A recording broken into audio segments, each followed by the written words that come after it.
Welcome to The Explainer. You know, we live in this age of amazing medical tech. MRIs, CT scans, you name it. But today, we're going to talk about a technique from way back in the 1970s that's still, somehow, the absolute gold standard for spotting a really sneaky danger hiding in our veins. But first, let's start with a puzzle, right? When the problem is buried deep inside your body, how in the world do you actually get a good look at it? Well, a lot of the time, that hidden problem is a blood clot. And not just any clot. We're talking about a deep venous thrombosis, or DVT. This thing can be lurking completely out of sight, deep inside you. So what is a DVT? Well, it's pretty much what it says on the tin, a blood clot in one of those deep veins, usually in your leg. And here's the crucial part. A doctor can't just feel around and find it. A physical exam just isn't reliable. They absolutely need a way to see inside. Okay, so if a simple exam won't cut it, what's next? This is where we get to what doctors call the gold standard. You know, the ultimate benchmark for diagnosis, the test that all the other tests are measured against. Now, usually, the first thing doctors reach for is a duplex ultrasound. It makes sense, right? It's non-invasive, it's easy, but what happens when the picture's fuzzy? Or when they suspect a clot is hiding in those tiny, really hard-to-see veins down in the calf? That's when they bring out the big guns, contrast venography. That's the gold standard. Right? So you can think of venography as the specialist, you know? It gets called in for the really tough cases, when that first ultrasound doesn't give a clear yes or no, or maybe when the doctor just has this gut feeling that something's wrong, even if the scan was negative. It's especially good for nailing down those sneaky clots below the knee. Okay, so how does this thing actually work? How does it create this incredibly detailed picture?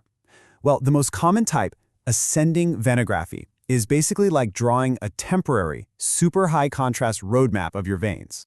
It's actually a really clever four-step process. First, they put a tiny little catheter in a vein in your foot.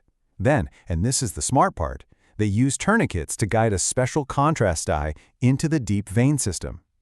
As that dye flows up your leg, they take X-ray pictures and bam, the veins that are normally invisible just light up.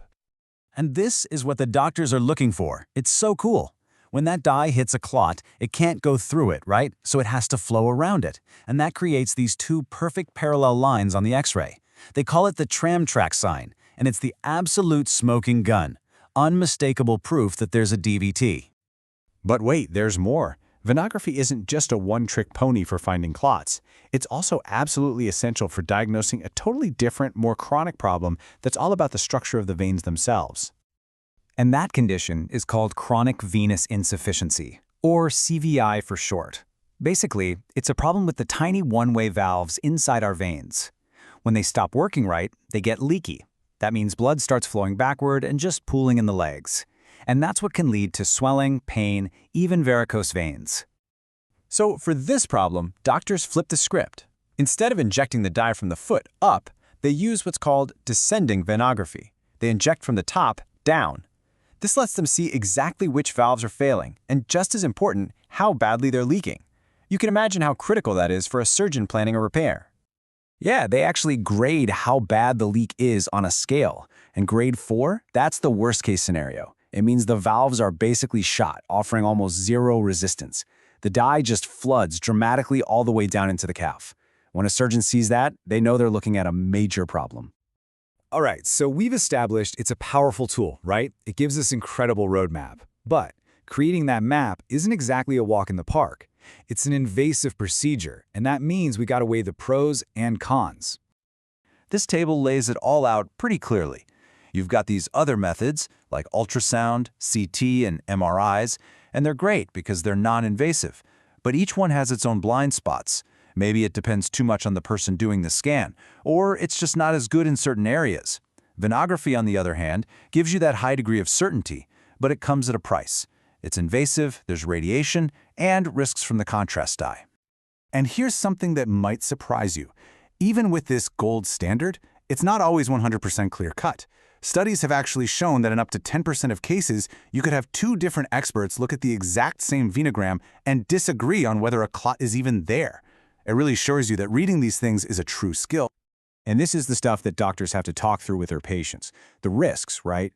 They can be manageable things, like some pain where the injection went in, But there are also more serious, though thankfully rare, complications, like an allergic reaction to the dye or even potential damage to the kidneys, because that contrast dye can be tough for them to filter out. It's all part of that risk versus reward calculation.